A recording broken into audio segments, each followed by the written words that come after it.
Hey, what do you know? What do you know? What do you know? It's twice in one day. What can I do? What can I do? Anyway, it's a storming afternoon here, 4:16 p.m. in New York, and I wanted to touch base on a few things. I covered a little bit of this earlier with Cuss with Gus. Go back and listen to that show, and I want to extrapolate a little bit on what the hell's going on. It has come to my knowledge that the federal courthouse that is in Portland, Oregon, has been breached. The federal courthouse in Portland, Oregon, has been breached, and protesters are storming the gates. They're making their entryway into the courthouse. They are actually with on the ground.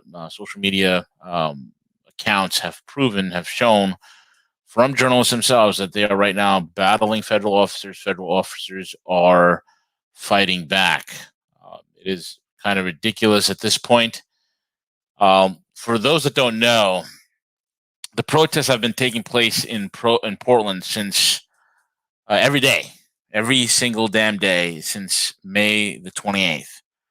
A few of the headlines at the time, that timeline, it always started on as a massive vigil. Okay, that's how it started. It started as a massive vigil in Portland for the whole George Floyd thing, and then it spiraled out of control. Okay, so May 28th, everybody got together. All right, everybody got together for protests and a vigil, and then it became a riot on May 30th. And then they put curfews. They imposed curfews, and every single one of them curfews were ignored. The then on June 30th,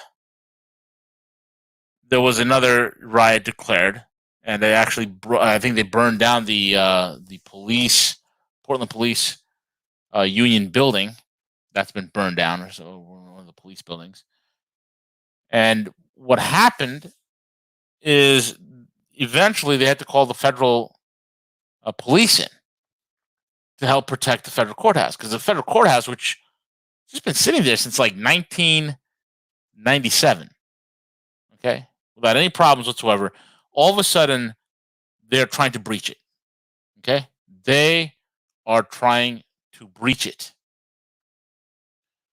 and I'll tell you right now, the courthouse has been a constant target. Why? Well, when you look at the geographic locations, the courthouse is a perfect location for a concentration of force. It's as perfect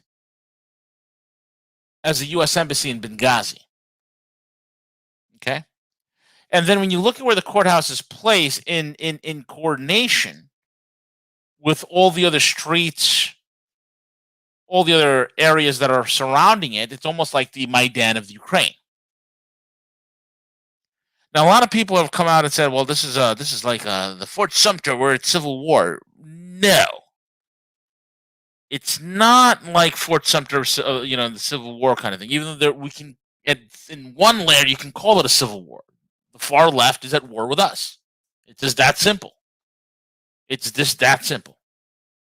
But on another layer, it's more of a cultural revolution.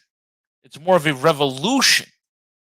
These guys are not in their heads. Oh yeah, we're in a civil war. See, we on the libertarian conservative side, well, look, this looks like the beginning of the Civil War. This looks like some sort of um a split between these far leftists and us. And folks, you would be very, very dead set wrong. You would be very, very dead set wrong to think or label it as a civil war. There's nothing civil war about this. What we are witnessing and what they're sold on is a revolution. A communist revolution is what we're looking at. Now, let me explain something to you. It doesn't take a lot of commies to overthrow a country, especially a country that's been morally weakened, especially a country that has been beaten down, a country that is with an economy that's on the verge of breaking. A country like that is rife for takeover. Look what happened to Russia. Look what happened to China. Look what happened to Cuba. These people market themselves to the lowest common denominator. And they make them believe of these gross injustices. And so now they're all amassing in the middle of Portland in this courthouse. What do? They breaking the glass doors. They've covered it with graffiti. They've tried to light fire to it multiple times. They've used industrial grade firework, mortars, explosions, trying to break it, trying to breach it. Well, they have breached it. They took down fencing. They lit more fires on the entryway. And as the Portland police has said, folks, there are dozens of hundreds of people at this point with shields, helmets, gas masks, umbrellas, bats, hockey sticks. They've approached the doors in the courthouse. But surely it was a misunderstanding that led the federal officers to believe that they had to repulse them with tear gas. So some of the articles say. Folks, you got to understand, these people are being paid to do this. Not only are they being paid probably $200 a day by NGOs like George Soros's Open Society, but thanks to the Democrats, they're also getting unemployment benefits. Some of them might be. I wouldn't be surprised. So they're getting paid very well to do this. Hell, it pays to be a recluse. It pays to be an absolute nut job. And they're attacking federal property. Now, everybody who's watching this is simply seeing it as, Portland riots. Folks, there's something happening here. This is why I want to get the word on. This is why I want to get it all out there as much as possible. We're not witnessing a civil war. We're witnessing a communist revolution. We're witnessing an action by the deep state. We're witnessing a toppling of a government. We've been witnessing a coup since 2016. And where are we today? Where are we today? I'll tell you. What we are seeing, what you and I are witnessing, is the Maidan. Folks, do not be surprised. Okay? Do not be surprised if there are some sniper teams that are working for the cabal, that are deep state operatives, that move into the area and begin, for God forbid, shooting on these quote unquote protesters, these rioters. The way the media will spin that story will be astronomical.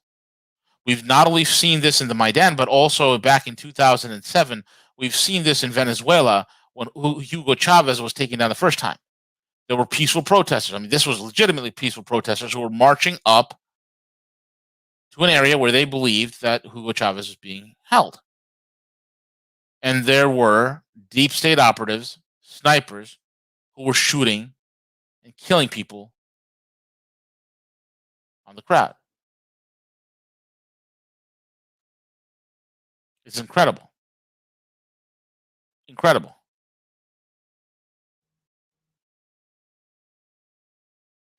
And when you look at it, folks, I cannot believe what I'm witnessing. I cannot believe what I'm seeing. If something were to happen where they move in, where they create, where they can paint the narrative. I mean, look at CNN headlines. Type in Portland riots and then CNN next to it, and you see what happens. If they can control the narrative that this was all Trump's fault, and this is the most dangerous thing about the situation, and I think the president understands this. And this is why it has to be handled in a very strategic, very cool kind of way with kitty gloves. It has to be handled in the most calm way possible. The police have disbanded. Police in Portland have been told to stand down. State governors and state attorney generals are actively suing the federal government to get the federal government out of Portland.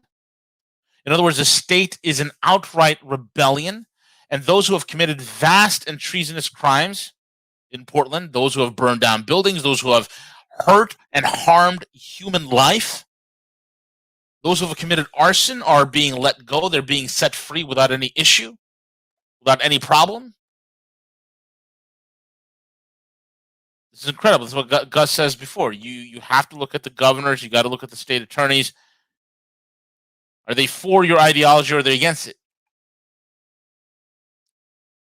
That is the clear differentiator here. It is a clear differentiator. Now, when you look at it this way,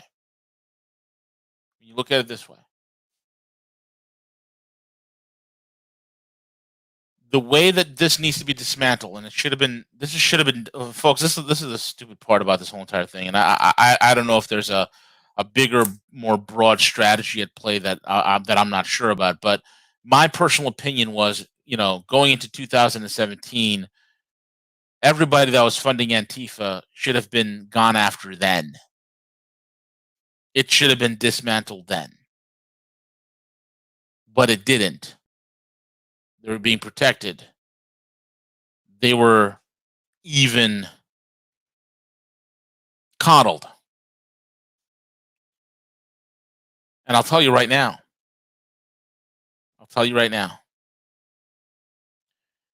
The problem has exacerbated tenfold. It's incredible. You have states in open rebellion. You have idiot speakers like the moron Nancy Pelosi, who has called them stormtroopers. Federal police who would come out when these guys are trying to breach the fence. They'd come out, they'd arrest somebody, a few people, they'd grab them, and then they go back in. The rioters come out, they tried breaching again. The federal police come out, they arrest, they grab them, they go back in. And this keeps happening. This is happening in waves, 24 hours a day, folks. There's no breaking here. This is coordinated. This is similar to Benghazi. You are witnessing Benghazi. You are witnessing the Maidan. Got Pelosi out there calling them stormtroopers, calling them who are kidnapping protesters.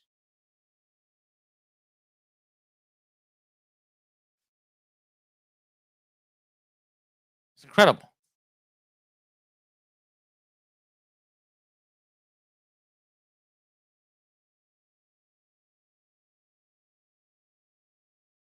And they don't have things in control. Why? Because they want to exacerbate the situation. The far left is at outright raging, out of control war with the rest of this country. It is a mess. It is incredible.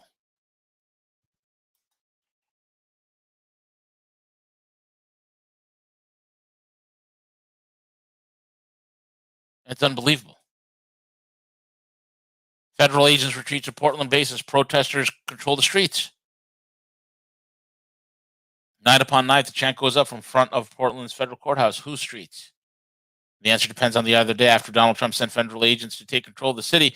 He said that had been abandoned by its mayor to anarchists and mob rule. Folks, do you understand that was the strategy?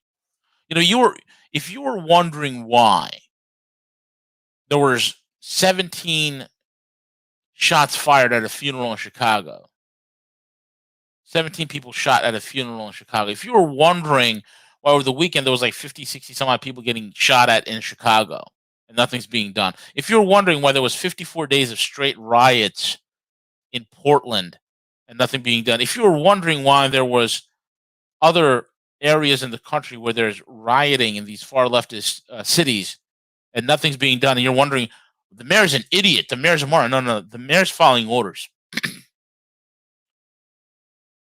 Everything that you're seeing right now is a trap. It is a bear trap.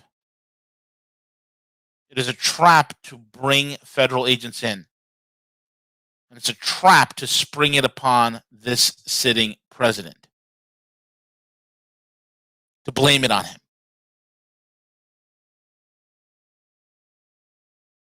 Because they purposely stood down. So the president could say, oh, look at this.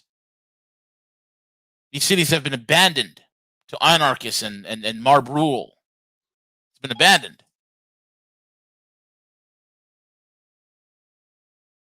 And folks, this is not about Black lives. Look at these protesters. 99% of them are white. What the hell's going on here?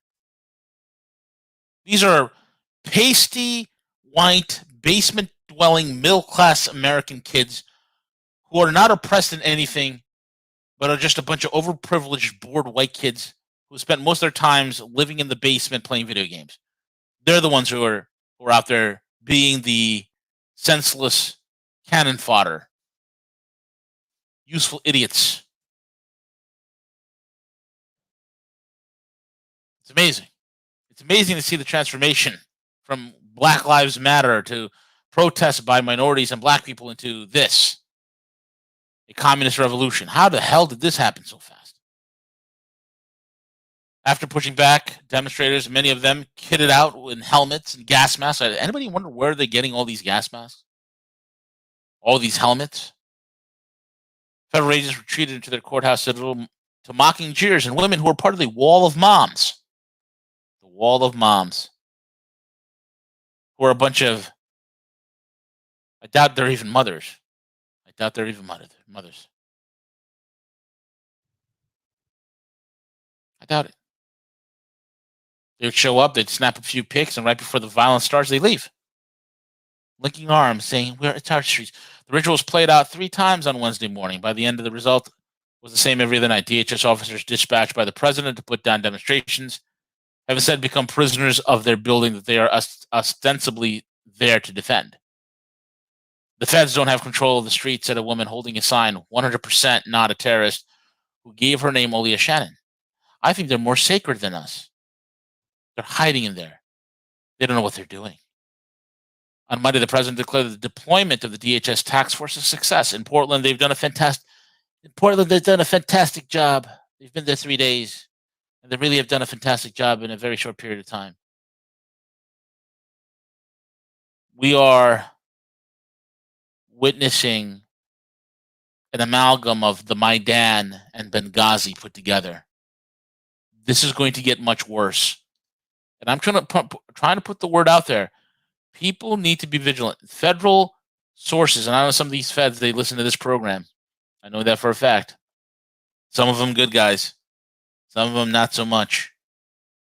But I'll tell you right now, they need to be on the lookout for these mysterious snipers that could possibly show up, that could possibly appear out of nowhere and start putting down protesters, which will be used against them. Folks, this is the reason why these mayors in these large cities stood down. This is the reason why they're letting the violence happen in places like Portland, in places like Chicago, in places like in New York City. They want federal involvement. This is a bear trap. It's a bear trap for the president. It's a bear trap for the administration. Think of it. The virus was not enough. And they used the virus. Look at this idiot Gavin Newsom in California. 7,500 virus confirmed deaths, right? Which is still a padded number. In a state of over 40 million people. You have 7,000 padded tests where a guy fell out of a building, he died of COVID. A guy had a gunshot wound to the head, he died of COVID. A state of over 40 million people and 7,500 dead, 0.001% of the entire population. You're going to shut down the entire state again? Again? You're going to shut down the state again? Why? To create misery so people will get out into the street. That's what this whole entire thing is about. It is to create misery. And they get to create that misery over and over and over again. That is the entire thing, folks.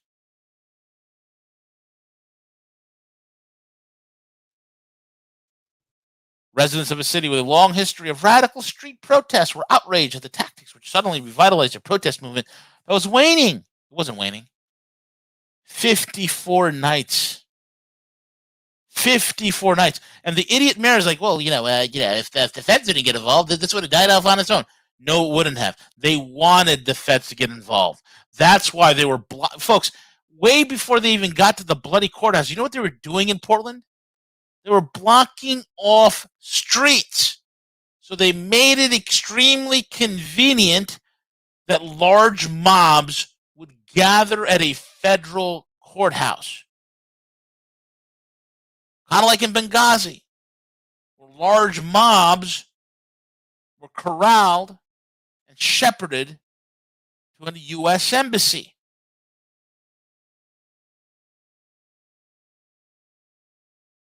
This is insane. I'm just waiting for the snipers and the covert Quds forces with the rocket-propelled RPG attacks.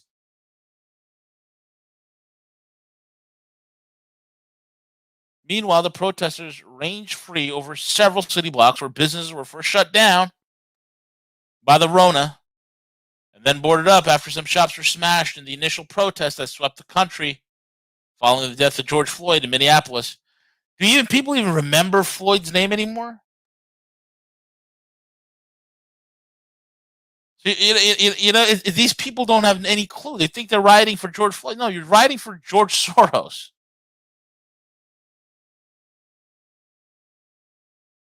The ubiquitous graffiti on stores, the county jail and courthouse, including portraits of Floyd and violent denunciations of police, mark out the protesters' territory.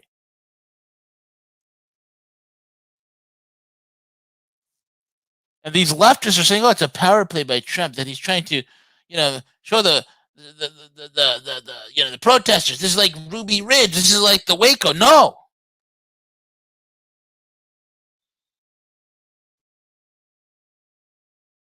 It's unbelievable. 54 days. U.S. mayors demand stop to federal policing with no oversight in Portland. Folks, back in 2000 and God knows what, 15, 13, I don't know what it was. I wrote an article. I got to dig it up. It was on the old Rogue Money site. And I got to dig it up. And it was called the American Maidan. My God, that was prophetic. And here we are. The color revolutions are home. It's being turned towards us now. It's incredible. And on top of this, we have more insane news coming out of Washington, D.C. with the illustrious Michael Pompeo, who just never ceases to amaze me. Never ceases to amaze me. U.S. orders China to close a consulate in Houston. The United States will not, this is what he says. The United States will not tolerate China's violations of our sovereignty and intimidation of our people, just as we have not tolerated its unfair trade practices. Folks, we invite them into the WTO. We gave them the mechanisms and the systems needed in order for them to undercut our labor so we can offload our industry to them. And then we blame them for it. Just as we have not tolerated unfair trade practices, the theft of American jobs. They didn't steal no American jobs. We gave it to them. I mean, it's like the whole Jacob and Esau story. Esau sells his birthright to Jacob, and he's for a bowl of porridge, and he's mad about it. Well, you sold it to me in the first place, bruh. It's ridiculous. China condemned the move in the latest series of steps by the Trump administration as it ratchets up pressure on the world's second largest economy over trade, technology, human rights, and security. Chinese Foreign Ministry spokesperson Wang Wenbin called it outrageous and unjustified move that will sabotage relations between the two countries.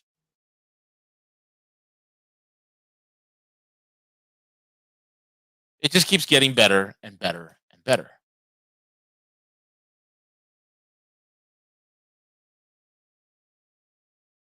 Unbelievable. Unbelievable. So watch out in the next several days. Watch Portland very carefully. He needs to move very quickly to stop funding, find out who these protesters are, which is very hard to do because conveniently everybody's in masks. Talk about a perfect storm. If they got a way to figure out who are these protesters and start defunding those who are funding them, this will end. This will end. $200 a day is what they're getting paid, plus $600 a week in federal unemployment. You do the math. You do the math. Unreal. Civil War, Fort Sumter, no. You're witnessing the Maidan. You're witnessing what happened in Ukraine. You're witnessing what happened in Benghazi. Except it's not Benghazi. It's not the Maidan in Ukraine. It's Portland. This is the guerrilla.